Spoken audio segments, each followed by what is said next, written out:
రాష్ట్రానికి బీజేపీ ఏం చేసిందో శ్వేతపత్రం విడుదల చేయాలని కేంద్ర మంత్రులు కిషన్ రెడ్డి, బండి సంజయ్కు పీసీసీ అధ్యక్షుడు మహేష్ కుమార్ గౌడ్ సవాల్ విసిరారు. కిషన్ రెడ్డి ఒక్క ఛాన్స్ పేరుతో ప్రాధేయపడుతున్నారని ఎద్దేవా చేసిన మహేష్ గౌడ్ 10 ఏళ్లుగా రాష్ట్రానికి ఏమీ చేయని బీజేపీకి ప్రజలు అవకాశం ఎందుకిస్తారని ప్రశ్నించారు. బీఆర్ఎస్ హయాంలో వేలాది ఎకరాలు అమ్ముకున్నప్పుడు కిషన్ రెడ్డి, సంజయ్లు ఎందుకు మాట్లాడలేదని దుయ్యబట్టారు.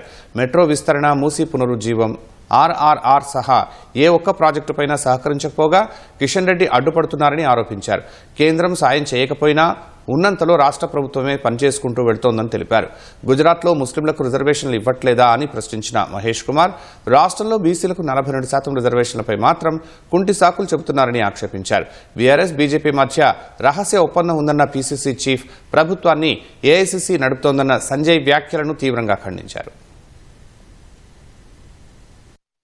రాష్ట్రానికి రావాల్సిన నిధులు, విధులు, వాటాలు దేని గురించి మీరు మాట్లాడరు. కానీ ఒక్క ఛాన్స్ కావాలట. ఎందుకు ఇస్తారయ్యా తెలంగాణ ప్రజలు నీకు ఒక్క ఛాన్స్? ఇన్నేళ్ల రాజకీయ జీవితంలో నువ్వు ఏం చేసావు నీకు ఛాన్స్ ఇస్తారు? మీ పార్టీ ఏం చేసింది మీకు ఛాన్స్ ఇస్తారు? తెలంగాణ ప్రజలు మీకు ఛాన్స్ ఇవ్వరు. మొన్న ఎన్నికల్లో మేమే అధికారంలోకి అన్నారు. ఏమైంది?